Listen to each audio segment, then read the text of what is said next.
Hi everyone and welcome for a new episode of Greener and Sea channel podcast.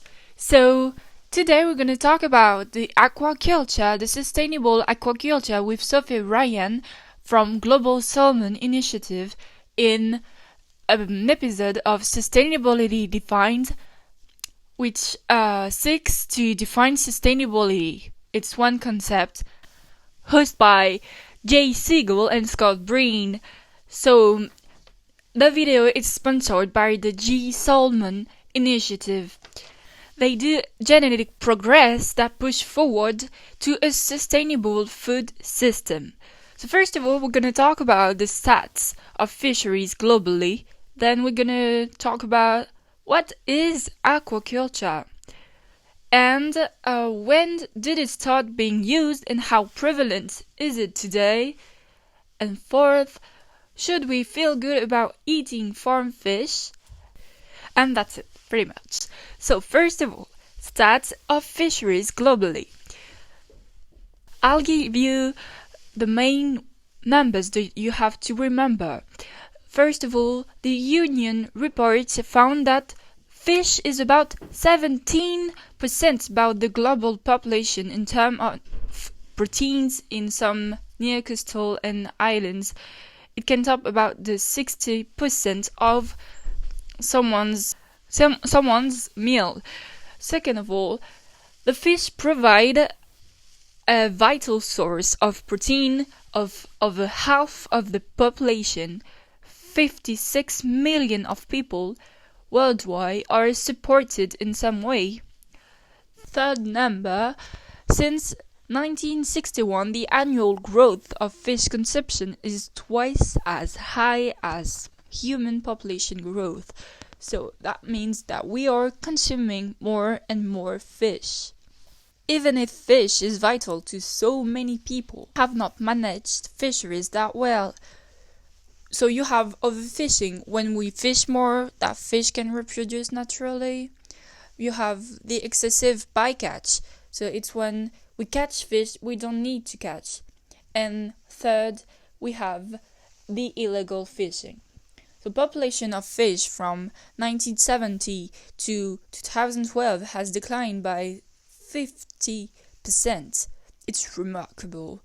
Climate change is also an actor to this declining number because the ocean has absorbed 93% of the heat that it traps by the greenhouse gases. The rising of the temperature is killing a lot of creatures in the water because their food disappears. Also, they have to move and it's very stressing for them. Aquaculture could be an answer since people would less wild fish, but the production has to more than double because the consumption has increased of 58% from 2010 and to 2050. Now you're probably wondering what is aquaculture. So aquaculture is the breeding of fish, shellfish and aquatic plants. It's pretty farming in the water. Two main types of aquaculture. You have the marine one. It's the farm species that lives in the ocean, salmons, oysters, shrimps. And the second one, you have the freshwater. For instance, you can breed catfish, angelfish, etc. So in aquaculture chain, you have 4 stages. You have the first one, hatchery, is the breeding of fish, hatching of eggs. Early life stages of fish happens in this first stage.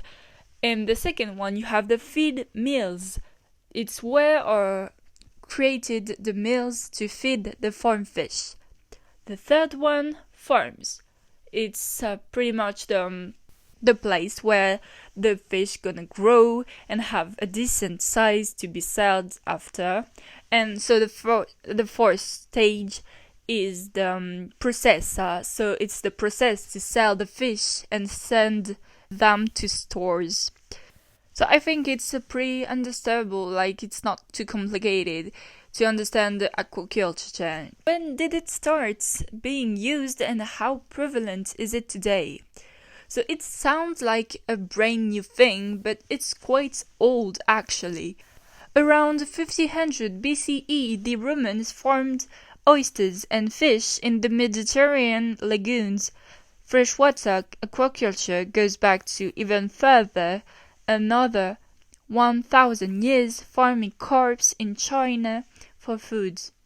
Artificially breeding was discovered in Germany during the Enlightenment, not until the industrialization killed population of fish.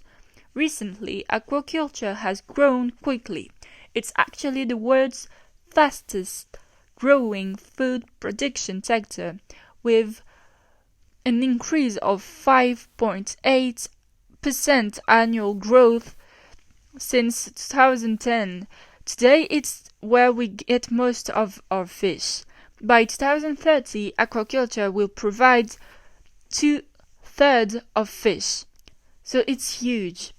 And China alone accounts 62% of the production of aquaculture, which we can understand since it's a really big country. So yes, we eat farm fish, but should we feel good about it? There are some issues with farm fish, obviously. There's some issues everywhere, but here our problem is that it pollutes water a lot, mostly drinking water, so the fish's water, if it's not handled appropriately, it can pollute a lot. Second of all, the use of antibiotics to prevent disease, which can lead to antibiotic resistant bacteria in the area of in the water where the fish are. Third, it can spread disease to a wide population. If one fish has a disease, then all the fish around in the same aquaculture area will have the disease, and then it can spread the disease to a wide population. Fourth, so the conversion ratio. So what is that exactly? It's because you remember the feed mills. Actually, the fish need fish to be fed with, so we have a huge number of fish input in the aquaculture system and a lesser number of fish output ready to be sold. So only 90% of fish input in aquaculture can be eaten directly by the human. So it's where people question the process about aquaculture, because they try to fulfill the increased demand by growing their own fish, but in the other hand, they feed farm fish with more fish.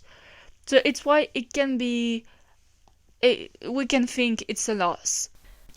Nevertheless, aquaculture can also have good points.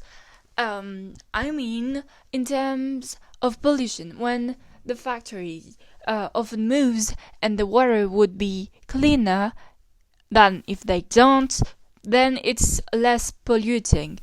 Also, antibiotics that are used in aquaculture can obviously avoid to spread diseases in the pollution. So those are good points. Thank you so much for listening. I hope you will remember some of what I said. Don't forget to subscribe and like the video. Bye!